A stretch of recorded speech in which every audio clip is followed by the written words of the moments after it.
Presiden Libertarian Argentina Javier Milei menjabat pada akhir tahun 2023 dan mengecam Tiongkok sebagai pembunuh komunis. Milei kemudian mengancam akan melemahkan hubungan dengan negara Asia tersebut. Namun yang terjadi malah sebaliknya. Ekspor ke Cina termasuk kedelai dan litium melonjak 15% di tahun pertamanya. Melansir Reuters, perubahan haluan yang pragmatis oleh sekutu alami AS tersebut menggarisbawahi tantangan bagi Presiden Donald Trump di Amerika Selatan yang kaya sumber daya, tempat perdagangan yang berkembang pesat yang dalam beberapa tahun terakhir telah meningkatkan pengaruh Cina.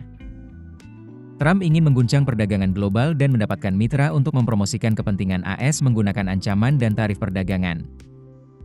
Ia telah mendorong konsesi dari Kolombia, Panama, dan Meksiko, sementara Brasil menjadi sasaran tarif perdagangan baru untuk baja.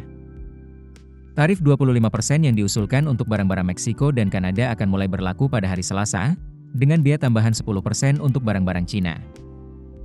Namun di sekitar Amerika Selatan, puluhan pejabat, diplomat, dan pakar perdagangan mengatakan bahwa keunggulan perdagangan Cina yang besar dan terus bertambah melemahkan dampak tindakan Trump.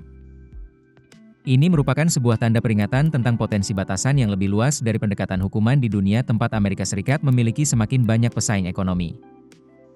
Seorang diplomat senior Brasil yang dekat dengan Presiden sayap kiri Luiz Inácio Lula da Silva mengatakan, ekonomi Brasil tidak bergantung pada Amerika Serikat. Dia kemudian mengutip surplus perdagangan negara itu sebesar 30 miliar US dollar dengan Cina tahun lalu sebagai hal yang jauh lebih penting secara ekonomi. Ia mengatakan ancaman tarif perdagangan Trump, yang muncul setelah bertahun-tahun diabaikan oleh Amerika Serikat, akan mendorong negara-negara untuk mencari alternatif yang kurang berisiko seperti Cina, Eropa atau kelompok BRICS termasuk Brasil, Rusia, India, Cina, dan Afrika Selatan. Beijing, sementara itu, adalah mitra yang pragmatis, dan orang Cina datang ke sini untuk berbisnis.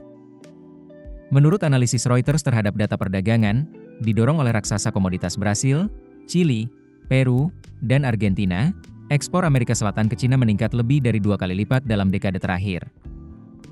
Sementara pengiriman ke Amerika Serikat hanya meningkat sedikit. Itu membuat pasar besar Tiongkok menjadi sangat berharga bagi para pemimpin regional yang bergulat dengan pertumbuhan yang lambat dan utang yang tinggi, dan memperkuat kekuatan Beijing di kawasan itu, bahkan dengan pemerintah yang tidak selaras secara ideologis. Ryan Berry, seorang direktur di lembaga pemikir bipartisan Washington, Center for Strategic and International Studies, mengatakan Trump sebenarnya memberi lebih banyak perhatian ke Amerika Latin.